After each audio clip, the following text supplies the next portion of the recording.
You are about to enter a world of imagination. A world where battles are fought on grids and hex maps, whether virtually or in person.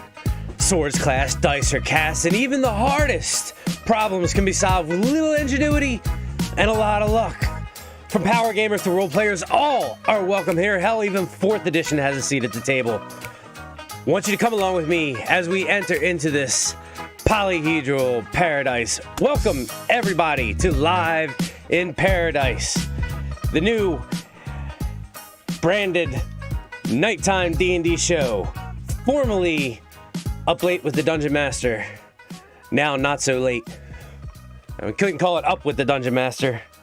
That sounds too much like Up with the People. But anyway, I'm your host, Jason. It is great to have you here on a Wednesday night. First, let me say hi to everybody in chat. Mike, Kang, Porter, welcome. It's a pleasure to see you as always. Callisto, good to see you. Callisto says, intro song is back. Yes, ma'am. Yes, ma'am, it is. I tried, but I didn't like the other music. It was nice thematically and everything, but I just didn't like it. It just wasn't me. Plus, I got a content strike, so go figure. So yeah. So I'm not using that anymore. We'll just stick with the old favorite. So tonight we're gonna take a look at a favorite book of mine from 2nd edition D&D called Drow of the Underdark. Let me show you that here. So this book was well, we'll go over in a minute. So we're gonna take a look at that. We're gonna take a look at a couple new purchases that I got, because you know I'm a book whore. You never have too many of those. And then we're gonna have a discussion about canon in D&D. Is it important? Does it matter? Chris Perkins, who is a writer and a producer with Wizards of the Coast, released an article on D&D's official website, and he gets into talks about canon, what it is now in 5th edition, what it is, what it was, what it'd be like, what it used to be, and yeah, we're gonna opine on it, and oops, sorry, we're gonna opine on it, and I'm gonna give you my take. So how's the music out there, guys? Is it not too loud? Because it's blasting in my headset. How's the sound? So yeah, just let me know how that is. So as I like to do, we're gonna start off with a little bit of story time. And actually, I changed to the wrong song, so let me go to the right song. Okay, so let me switch here to viewing screen. So we skipped story time the last couple streams, but we're gonna get back to it because I love story time. So let's switch to here. Oh, there's the canon article. That's the wrong one. So let me change that. We'll get to the canon article. Oh, yes. We will definitely get to the canon article. Alright, let me find it. Give me 1 second here. Doop, there we go. Okay, so I have this book purchased, the Drow of the Underdark. It's a second edition book. For those of you who don't know what the Drow are a race of elves that, after a fight with their god, Corlin, oh god, I can't remember what the last name of the god is. They went underground into an area called the Underdark, and they lived there. Eventually, they started venerating a spider deity named Lolth, and so were subsequently driven mad and turned evil. They're currently sort of switching away around the way the Drow are presented in 5th edition, but this book going back to 2nd edition, they were full-on bad asses and evil. So I'm going to read the back of the book here. So I've got the PDF up. We're going to read off of that, so you don't have to stare at me looking at a book. But just to show you guys, I do in fact own the book. So I didn't just pirate the PDF. Purchase the PDF, purchase the book. So the back cover of the book, you can see right here, it says, Drow of the Underdark. They are the favorite foes of many in a party of adventurers. In these pages, the Drow come to life, their culture, their powers, detailed fully for the first time. This guide presents new rules galore, new spells, new magic items, insight into the mysteries of Lolth, the monstrous compendium entries for related monsters of the Underdark, and much, much more. Learn all about the Drow herein from the words of the ancient elven sage Elathrian Greycloak.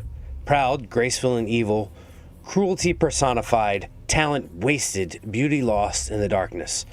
To the lore of the great sage Elminster, did I ever tell thee how close I came to having a Drow wife? No? Well then. So that's the back cover. This is 114 pages long. And we're gonna cycle through it here through the PDF. So let's see. As you can see, the first page here, Drow of the Underdark by Ed Greenwood. There's the table of contents. You can see it's got the Drow and the realms, the nature of the Dark Elves, Elven society, Drow religion, and there's the four main gods of the Drow. Elestrae, which she is one of my favorite goddesses of all time. She's the only Drow goddess that is that's good. She broke from the Drow, and she said that the Drow were going to need someone good to guide them. So she had a choice of staying with Corlin, but instead she chose to fall with the Drow to be a symbol for good. So anybody tells you there was never any good Drow, that is false. That is not true. So the four gods in this book are Elestrae, Gathundar, the elder elemental god, Lolth, and Vaharun. Then it goes into the high history of the Drow. Then you've got the spells, magic items, craftwork, language, nomenclature, selected glossary of Deep Drow, Dark Elven runes. Then it goes into the Underdark, and then monsters of the Underdark. So we're gonna do a little reading here. So this is the introduction, and this introduction is written firsthand. So this is basically somebody's account as they go to meet Elminster. Elminster was a sage, and Elminster would help pen all these tomes. As a matter of fact, two of the things I recently purchased, and this is a tangent here, I can go on the tangent. These books are called Elminster's Ecologies, and they're two second edition books. One of these is The High Moor and the Serpent Hills. The other one is The Battle of Bones and Hill of Lost Souls. They're chock full of lore. Elminster goes through and breaks down specific regions of the Forgotten Realms, and you get an in-depth look right down to the types of plants that live there, the types of tribes that inhabit the region, the seasons. I mean, they go deep into deep in depth on specific areas. They put out a bunch of these, so my goal is to pick them all up, because you can never have too much information on a specific region. So I'm going to read, our reading is going to be the introduction to the Drow book. So, Drow, the Dark Elves, those who have turned to evil. In Elven tongues, they are referred to by several names: Turli Abaches, Turlothna, and Dusus Azapar. All these translate to the accursed. The elegant, dark, and deadly Drow are hated and feared race. In the dangerous caverns of the Underdark dwell many horrible monsters, including the Drow. Obsidian skin, kin to elves, this fell race has won mastery of magic and cruel reputation. Small children of Faerun hear whispered tales even before they are officially warned of those below. As everyone knows, Drow come by night, sporadically raiding the surface realms with their twisted magic and their near invulnerability to the magic art of most wizards. They're masters of subtle treachery, and cannot be trusted even by their fellows. Were they not divided into warring factions, they'd no doubt have overcome a realm or two before this. And mayhap, quietly now, they've spies everywhere, even have already on the sly. Here on the very sunlit surface of Faerun, eh? Smile not. Have ye not heard of strange magics and doings? And this and that going short? And that never ran out before? Well, 'tis going below, mark ye, down to them. So much I have heard from a dozen higher swords and caravan guards in the taverns of Waterdeep when I asked about the Drow, a subject best avoided, they gave me to know. Armed with the ever-accurate lore of the average sword in the street, I used a secret gate I knew, and in a single step was flung from the City of Splendors. Half a world away, I flew to the old golden trees of Shadowdale, between the two old gnarled forest giants, actually just across the high road from unheralded flagstone path that leads to Elminster's Tower. What did the old sage amongst the greatest and certainly most widely experienced living mages of Faerun know of the Drow? I quickened my steps as I framed the question half a dozen ways, thinking how to best approach his crustiness. Hearing a familiar chuckle from off to the left, I took the side path that led down to Elminster's pool. Perhaps he was doing the dishes or laundry, or rather sitting and talking, smoking his infernal pipe while Lehedo did the actual work. Or maybe he was... I stopped dead. Elminster was sitting, yes, smoking, definitely, but he was also chuckling at the low, murmured words of a visitor.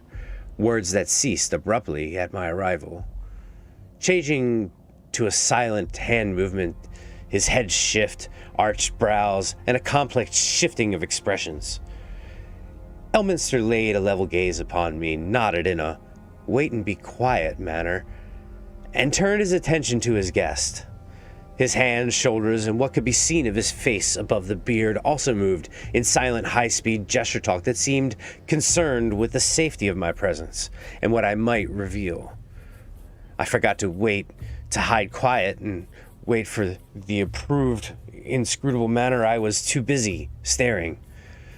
Before me, shoulder deep in the pool, was a very beautiful elven woman.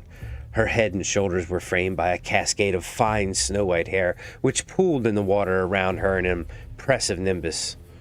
Ruby eyes set in a delicate-featured obsidian face started from Elminster to me, like licking flames in the gathering twilight.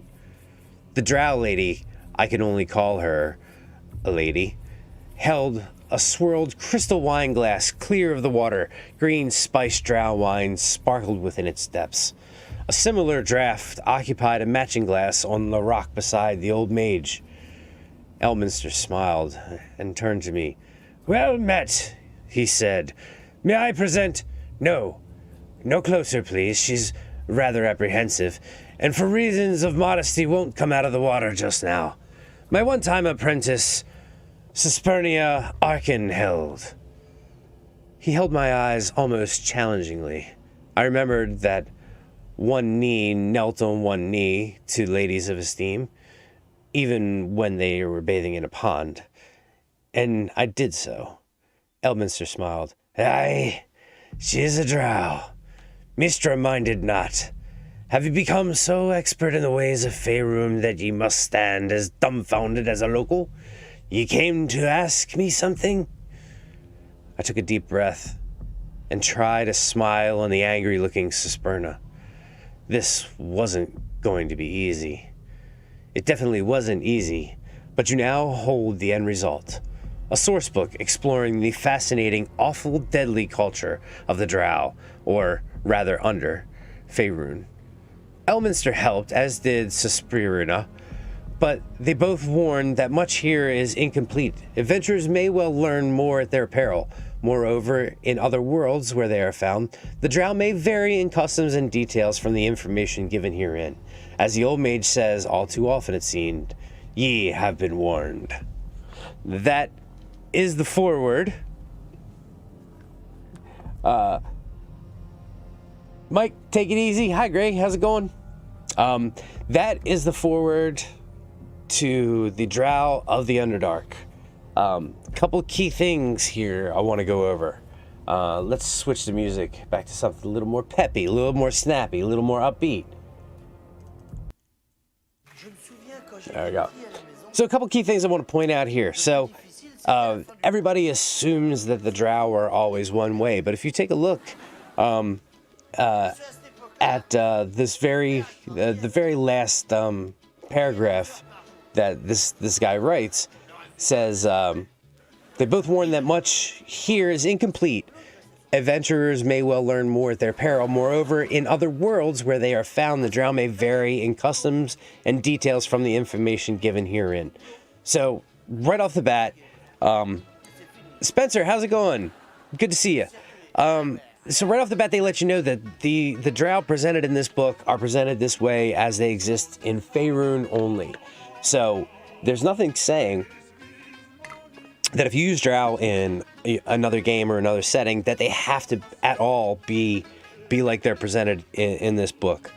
As a matter of fact, if you watch Tantherum, the live play that we did on the channel, that Gray participated in, and a couple other people who you see around here, Lisa, Wells, Steve, the Drow are highly venerated. As a matter of fact, Elestri is the main goddess of the setting. Loth is nowhere to be seen, and they are anything but evil. So when we get into this talk about canon and kind of how they're changing the Drow a little bit, it's almost unnecessary, because I feel like the Drow, while they're presented a certain way in the Forgotten Realms, they've always been able to be presented, painted with a broader brush. So I like how they're framed in the Forgotten Realms as this evil force that are taking kids and stealing things, and this ever-present evil. Because what that does too is it makes Dritt's story, how he came up from the Underdark and broke free of Loth, it makes it that much more special, because not everybody does it. But seeing as how Elestri is my favorite goddess, for those who don't know about her, we're going to fast forward a little bit in the book to take a look at who she is. For a deeper look at this book, I may do a breakdown video, but I don't want to spend too much time going through every little bit of this book. Let me just find out exactly what page Elestri is on, and then we will go directly there. So, sorry. Again, I'm double dipping here. I'm looking through the physical book, and looking through the PDF at the same time. So, Elestri is on page 21. Okay, I just went past it. It's awesome. Drow religion. There we go. Elestri, she's a lesser goddess. It means, her name literally translates to the Dark Maiden. She's the goddess of the good Drow, the rare dark elves who yearn for return to life on the surface realms, an existence akin to that enjoyed of the elves of the woodlands that they left behind a long time ago. Elestri is the goddess of song and beauty, and she's worshipped through song and dance, preferably in the surface world under the stars and a moonlit night. Lestre aids all of her followers in hunting and swordcraft, and the worshiper is usually accompanied by feasting. Lestre has worshippers of human, elven, and particular half-elven stock, usually right around Silvery Moon. She looks very kindly upon the group called the Harpers. If you guys don't know who that is, there's a couple main groups in Faerun. The Harpers are one of them. She's only usually seen from afar, but her song and unearthly beauty, which has driven many to tears, is heard whenever she appears. So she's a melancholy, moody drow female. She's a lover of beauty and peace. The evil of most drow banks a burning anger within her. Like she hates when the faithful are harmed. That anger is apt to spill out into wild action. It's not her way to act openly, but she often aids creatures she favors, whether they worship her or not, in small, immediate, and practical ways. She's her happiest when she looks on bards singing or composing or crafting, or through acts of kindness. So we could get into her her avatar here. Her avatar would be a 9th level fighter, an 11th level priest, and a 16th level bard. That's some serious badassery. If you don't mind me saying so. Gray knows Lestre better than anybody because Gray is actually a cleric of Lestre in Monday's campaign. Lestre, she's her avatar would be about 9 feet in height, and she has long ankle length sweeping silver hair. So her hair cloaks her body in a smooth, continuous moving aura of beauty. She can call on all the different spheres of magics that exist. Some of the things that her avatar have: she has true sight. She can release 9 silvery magic missiles per round. Once per turn, Lestre's avatar can employ spell turning as if it were a ring, but it protects against all magic directed against her in that round.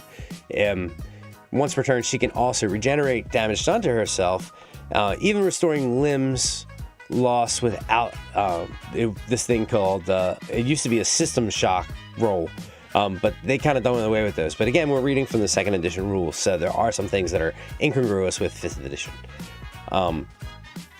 See, at will, her avatar can create a silvery light or dancing lights and cause music to sound like a harp or a horn or a faraway flute off in the distance.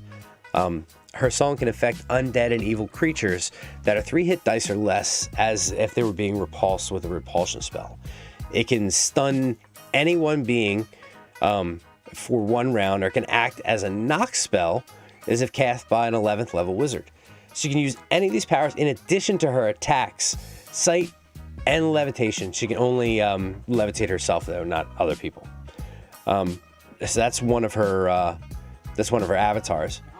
Lestre's manifestations.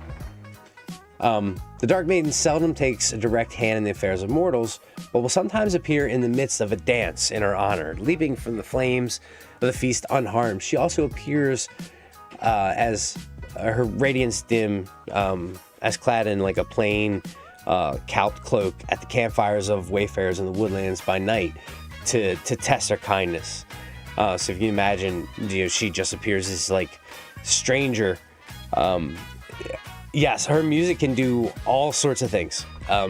She's extremely powerful. It's changed a little bit in 5th edition, but yes. Let's see.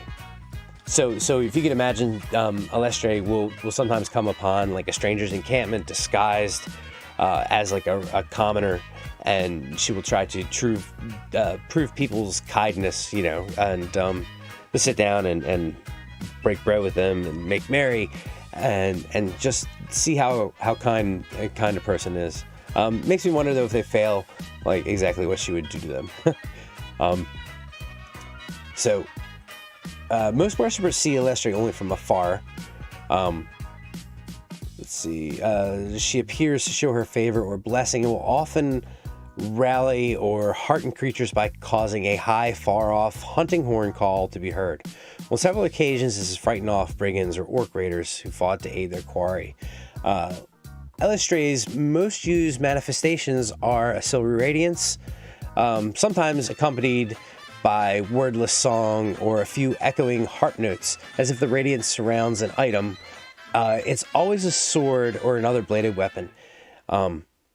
That's one thing. Most clerics of Elestray prefer to use a sword in combat, but some of them use warhammers. But she prefers that they use bladed weapons. So if the radiance surrounds an item, it typically gains the following powers for 6 rounds. So that's 6 rounds. It's how many minutes would that be? About 45 seconds. So full possible damage, maximum roll plus all bonuses. So no matter what you do, if you land an attack roll, if it hits, you do the maximum amount of damage. No need to roll for damage. You have immunity to breakage or other damage. Automatic success on all item saving throws, like if your weapon bangs against the side of a building, or if it goes to get crushed under the heels of a giant and has to roll a saving throw, it automatically passes. Elestray favor typically gives any or all of the following aids to affected beings for 4 rounds. They have the ability to strike first in any round, and they increase their armor class by 2 points. So basically, they can go first, no matter what.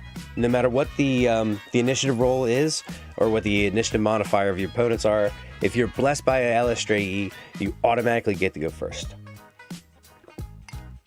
Sorry, I'm gonna take a sip of water. Must hydrate. Very important to hydrate. And increase your armor class of 2 points. Obviously, you know what that means. A bonus of a +4 to all attack rolls, including the ability to strike creatures normally affected only by magical weapons of +2 or greater. So that's pretty serious. So, actually for 6 rounds, Callista, for 6 rounds. And that's a long time in D&D. Really, most fights last 3 to 4 rounds. So, great. We should try calling on Elestray sometime. I never really considered that. You might be underutilizing or something. We're gonna have to start implementing some of this stuff. So if you get a +4 on attack rolls, creature's AC is 18. You have to roll an 18 or better to hit it. So at this point, you're talking, if you're using, say you have a 3 strength modifier and your proficiency bonus is already a 3, so that's a +6 already. And then with this +4, your bonus to your attack roll, you're talking a +10 on top of what you roll with your D20. So literally, anything 10 or above on your die roll is pretty much an automatic hit, because most of your creatures are sitting around 18 to 19 AC. So with a +10, I mean that's some serious bonuses there. Yeah, I forget too, Greg. I mean, it's just something we should implement, and a lot of that falls on me too. I forget. So let's talk a little bit about the duties of the priesthood.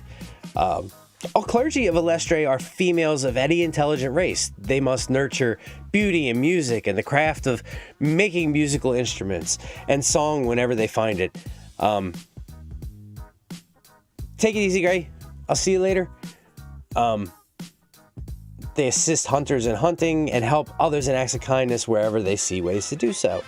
Priestesses must always be skilled in the playing of at least one of the Dark Maiden's favorite instruments, like a horn or a flute or a harp. They must be adequate singers and fit, graceful dancers. They must gather in groups in song and musical knowledge consistently and acquire training to use the sword when they can.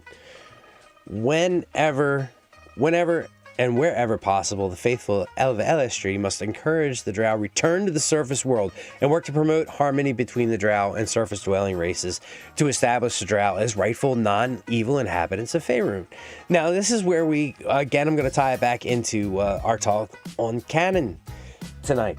So, everybody complains about the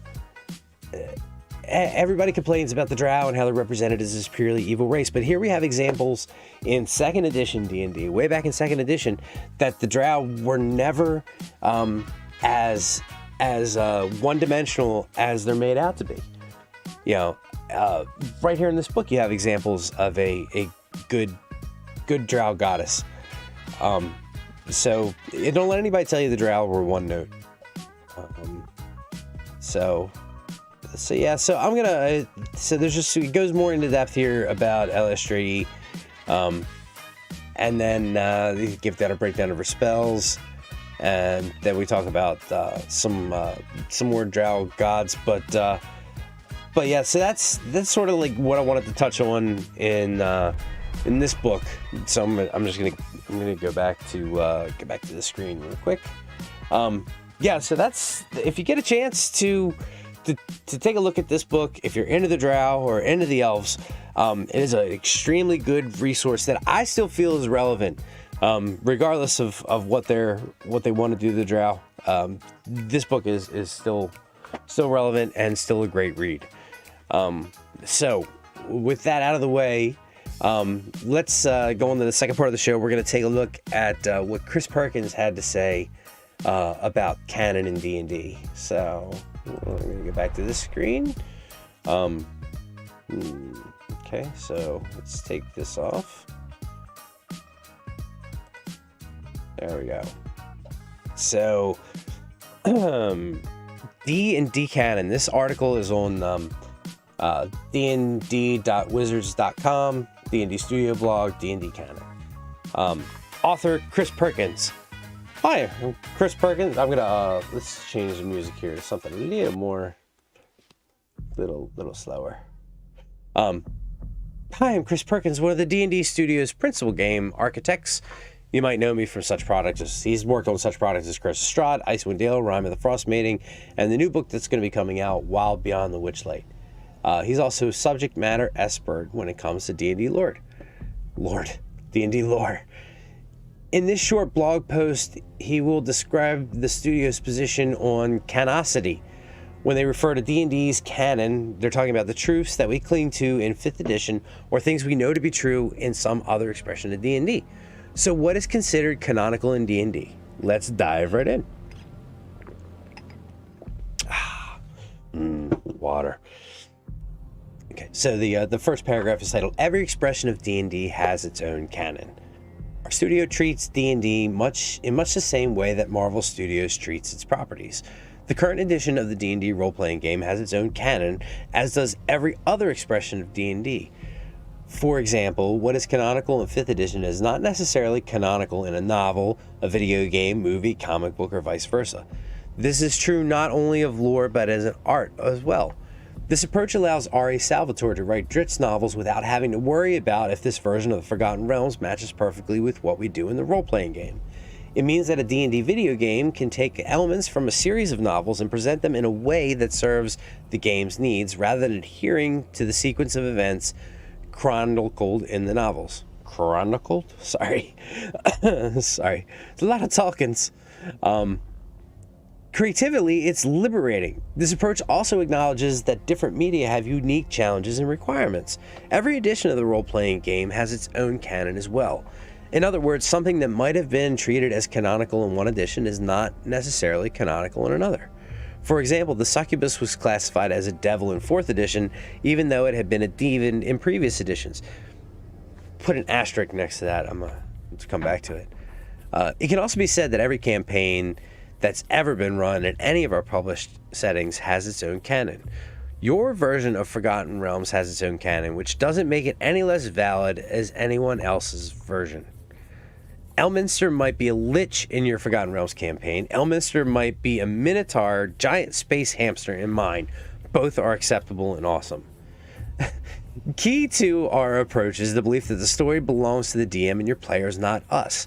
We make a conscious effort to preserve as many opportunities as possible for DMs to play with their own ideas.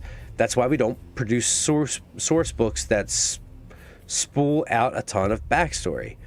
The DM or player remains the ultimate arbiter of what's true in their expression of D&D.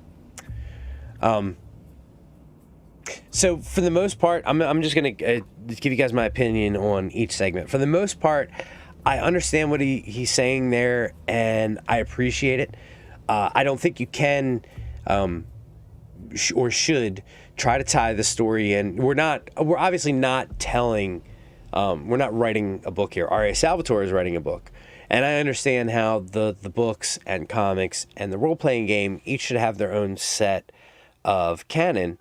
However, where he gets into talking about version of Elminster might be a lich in my Forgotten Realms campaign, but it might be a miniature giant space hamster in his. Both are acceptable and awesome. Yes, that's true. But I think at some point, if you're putting out official material, that there should be an official version of what Elminster is. So Elminster is a mage in this book, Elminster's Ecologies. And I think that while there's room at everybody's table to create whatever version of Elminster you want, I think there has to be a jumping off point.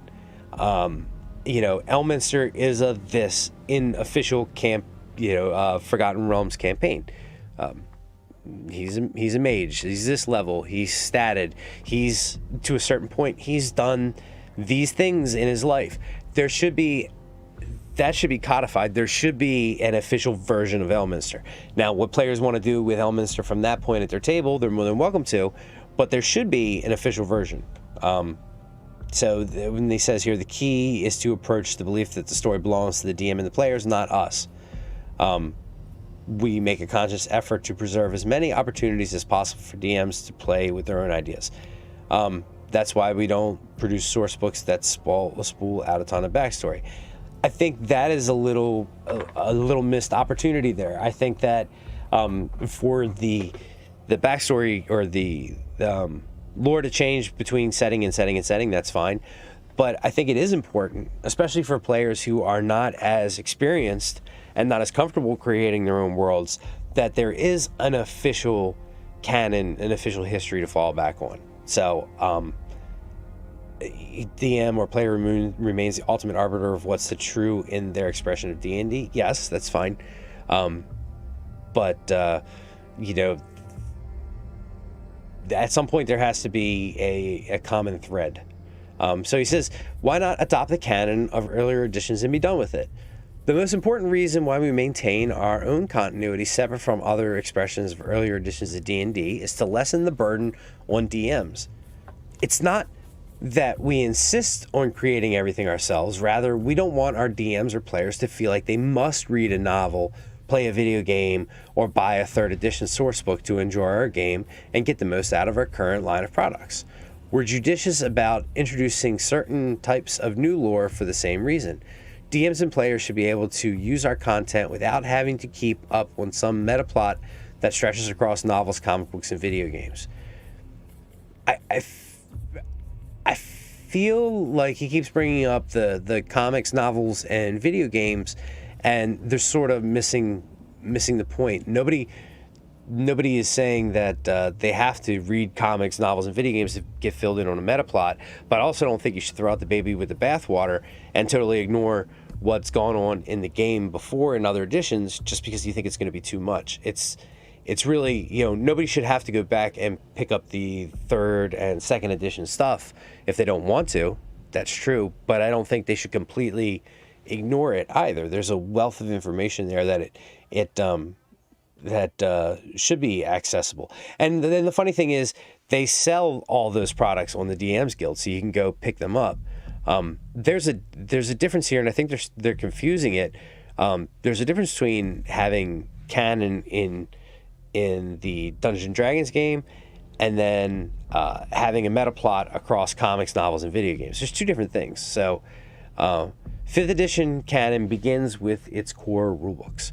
5th edition canon includes every bit of lore that appears in the most up-to-date printings of the 5th edition Player's Handbook, Monster Manual, and Dungeon Master's Guide. Beyond these core rulebooks, we don't have a public-facing account of what's canonical in 5th edition because we don't want to overload our fellow creators and business partners. If you're not sure what else is canonical in 5th edition, let me give you a quick primer. Strahd von Zarovich canonically sleeps in a coffin, as vampires do. Menzoberranzan is canonically a subterranean drow city under Loth's sway, as it had always been, and Zariel is canonically the Archduke of Avernus, at least for now. Conversely, anything that transpires during Acquisitions Incorporating game lives is not canonical in 5th edition because we treat the same as other home game, even with members of the D&D studio involved. Fair enough. I understand what they're trying to do there. So basically what they're saying is the only stuff that's canonical now that you have to worry about is the stuff in 5th edition printings. But it obviously doesn't say that you can't include the stuff from older editions. I guess they're just trying to take the burden off of their authors. Canon is less about your enjoyment of the game and more about us being internally consistent. Whether or not a piece of art or lore is canonical in 5th edition should have little or no bearing of how most people interact with the game. If I told you that Markham Southwell is canonically Sheriff of Bryn Shander circa 1492 DR, would that really impact your experience running or playing Icewind Dale Rime of the Frost Maiden? I hope not. However, we use canonical lore internally to maintain consistency across our 5th edition products. We know that fire giants are canonically shorter yet more powerful than frost giant. And that means we don't need to rethink that bit of lore in upcoming products. Similarly, knowing that all trolls regenerate makes designing new trolls variants easier. Yes. So, okay. The game's long history is known to us. Those among us who are fortunate enough to become shepherds and stewards of D&D game must train ourselves to become art and lore experts so we know when we're being faithful to the game's past, when we're moving in a new direction. We decide based on our understanding of the game's history and audience what artwork to pull or lore to pull forward and what artwork or lore needs to change and what artwork or lore should be buried so deep that it never again sees the light of day. We have a couple guiding principles. Now we're getting into why this article is created. All right. If the artwork holds up or the lore has been true in every past edition of the game, we think twice about changing it. If the artwork or lore hasn't withstood the test of time, we can update or discard it. The number of eyes on a stock beholder has been consistent throughout D&D's history. No need to meddle with this perfection, I say. On the other hand, if you're familiar with the old maps of Waterdeep, you might recall one of its seedier avenues was named Slut Street.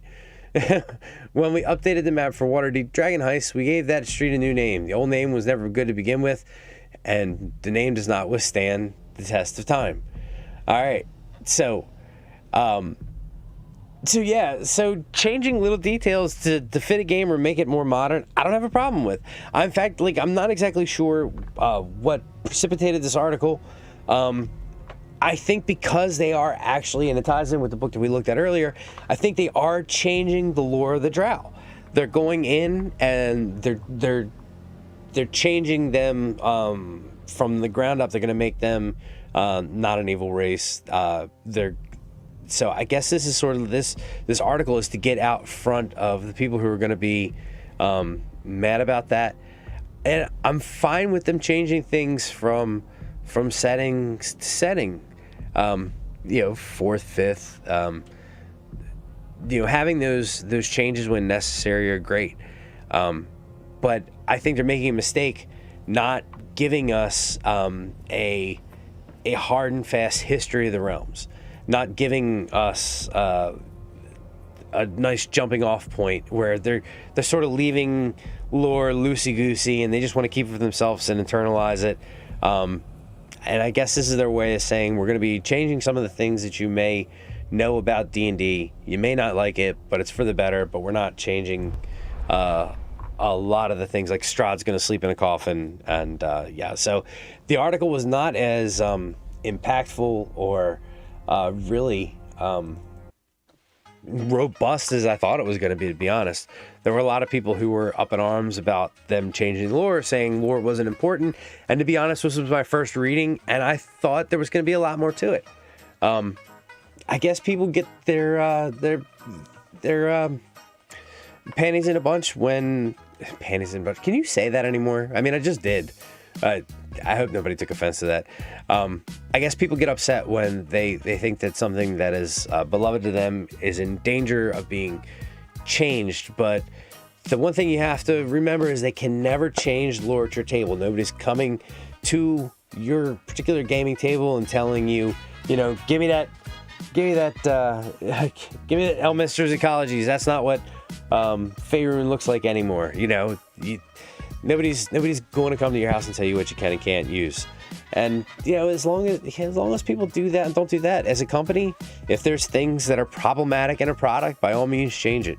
But also, don't be afraid to give us a hard and fast jumping off point for what the realms look like. I personally think that D&D as a company, as a product, sort of made a mistake when they made the Forgotten Realms their premier setting. I think that having the realms in the game is great, but I think that you should have Dungeons and Dragons, which is like the overall all-inclusive book where you have the rules of the game, you have the character classes, subclasses, and you've got everything out there. You've got monsters, and it's full tilt. You have everything you need to play the game. But then I also think they should release setting books that are independent of the actual core system. And in there, you don't have D&D itself doesn't have a lore, but the Forgotten Realms has a lore. Eberron has a lore. Ravenloft has lore. And you get the lore book in smaller books, but Dungeons and Dragons itself, no lore. Do whatever you want. Create from this giant toolbox that you have that we've provided for you. Add to the toolbox that you want. Take away from it. Calista says it's hard to know what he can say anymore. Yeah. Some of that stuff towards the end there where he said, where is it? With the whole Slut Street thing. Yeah, it seems like they're digging through, like where they said things buried so deep it never sees the light again. You're talking about a game that's been around this long. I know there are things that are extremely offensive in there. I actually picked up something that I think is probably offensive now. One of my newest purchases. This is Russell wants me to take the sunglasses off. So actually, I got this today, which is a 3rd edition book called Oriental Adventures. So it's a setting book. It's an Asian themed setting book. And they actually give a caveat in the front of this where the first couple lines are, the mysterious and exotic Orient, land of spices and warlords, has at last opened their gates to the west. 16 years ago, those words started the back cover text for another book called Oriental Adventures. Since then, the world has changed. We rarely refer to the countries of Asia as the Orient anymore, for one thing, and Dungeons & Dragons game has changed, not least with the arrival of 2 new editions of rules, one from 1989 and one in August 2000. So they actually acknowledge in this book that, we don't call things the Orient anymore. So I'm sure that they're going to be changing things and taking things out of the game. And, that is what it is, but you should not feel the need to get rid of canon. So that's pretty much the show for today. Do you guys have any questions in chat? The time for Q&A. Anything you want me to talk about? What are your thoughts on canon? Do you think that having canonical events over the course of the gaming system, do you think that's a good thing to have? Do you think it restricts players, or do you think it gives them sort of a jumping off point for their games? Like, if you think of it, tying it back into Loki, you have the main timeline and then you have branches, and everybody's table is a different branch, and they can do things with these characters. They can do whatever they want, but Elminster is still a mage. Xanathar is still a beholder. Waterdeep exists where it is. There's certain things. Russell Wells says, have you ever heard of a wereshark? It's funny. There is an old legend of this mage named Angalar. Okay. Angalar had this crazy idea that he could become a wereshark and control his transformation and still not have all the negatives of being a wereshark. That he thought he was powerful enough that he could do this. So there were 4 components to the ritual. He had to get a bunch of coral, which subsequently became this type of coral became Angular skin because of the ritual. So he had to grind up this coral and mix it in with seawater. And then he had to get the blessing of the bitch queen, Umberly, the sea goddess. He had to get her blessing. He had to cast polymorph on himself, turn himself into a shark after drinking the water. He had to have a friend then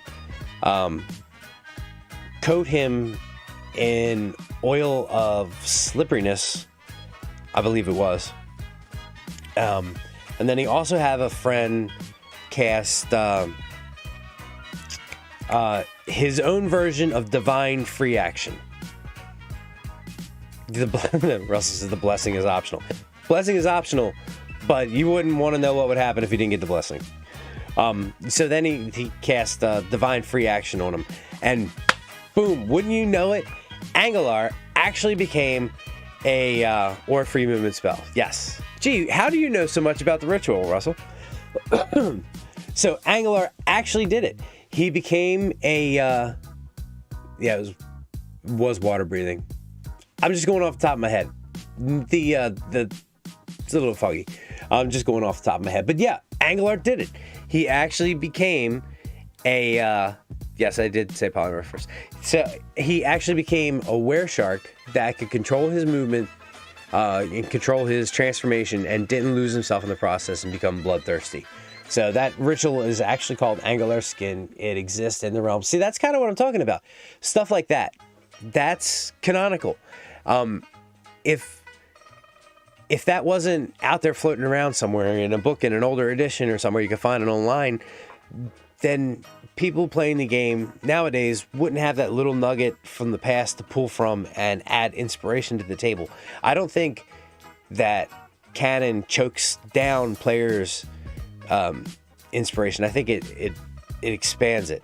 You know, it gives these nuggets from the past that people can dig and find out and add to their table. And it doesn't weigh. It may weigh authors down who want to create books and create comics. It may weigh that down, but yeah, it definitely doesn't hinder it. It doesn't hinder to my table, and hopefully you guys enjoy lore and enjoy the thread of history that connects everybody's tables. You know, in a perfect world, they would, whenever they did a new edition, they would sort of do a reset button and codify events from the past. And, you know, here's what happened in first, here's what happened in second, here's third, fourth, here's the history of the realms, the history of D&D. And from here out, you do whatever you want. And when we get to 6th edition, we'll bring it back together. You know, these people will be ruling the 9 hells. This is what the Pantheon of Gods is. This is what Waterdeep looks like. This is what Kara-Tur looks like. This is Zakara, the countries in Zakara, and then branch out from there. And when you get to the next edition, bring it back in. But I don't think canon should be ignored. So, any more questions, guys? Anything you want to know? Anything you guys have to add? Let's see if there's anything we can look at.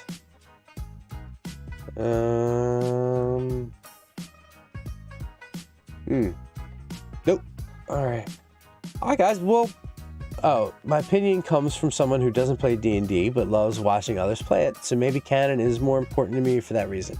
I think if you were to, Patricia, I think if you were to ask most players,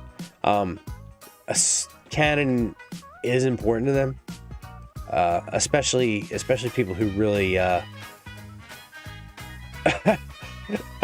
I think canon is important to most people. It's just they want. I think Chris Perkins and the people at D&D are just trying to get out of hell, are just trying to get out in front of something that they think is going to be a problem with that statement. Russell says, "What do you know about glowing wind elemental runes?" Oh, I know plenty about glowing wind elemental runes, but I don't want to ruin your fun.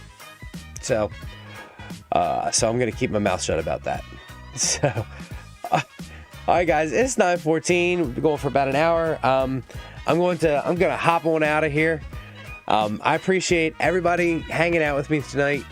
Want to thank Wu-Tang Wells, Callisto, Gray for coming by. Spencer, it was good seeing you. Mike, Kang, Porter was here earlier. Just want to remind everybody that if you need to interact with us in any way, get a hold of me, hang out in our Discord. All the links to our socials and everything are pinned up at the top of chat. There's our link tree is the best way to do it. Also, if you are of the mindset and you want to come join us in a new nerdy network, nerdholla.net is where you can do that. It is a group of like-minded content creators that all come together for the same purpose. Russell's there, Patricia's there, Mike was there. So if you're a creator or a creative supporter, come over there and join us. We would love to have you. Information that is nerdholla.net. Guys, again, thank you for hanging out with me. I will be back this Sunday after the Nerd Holla Fireside Chat to do some map making.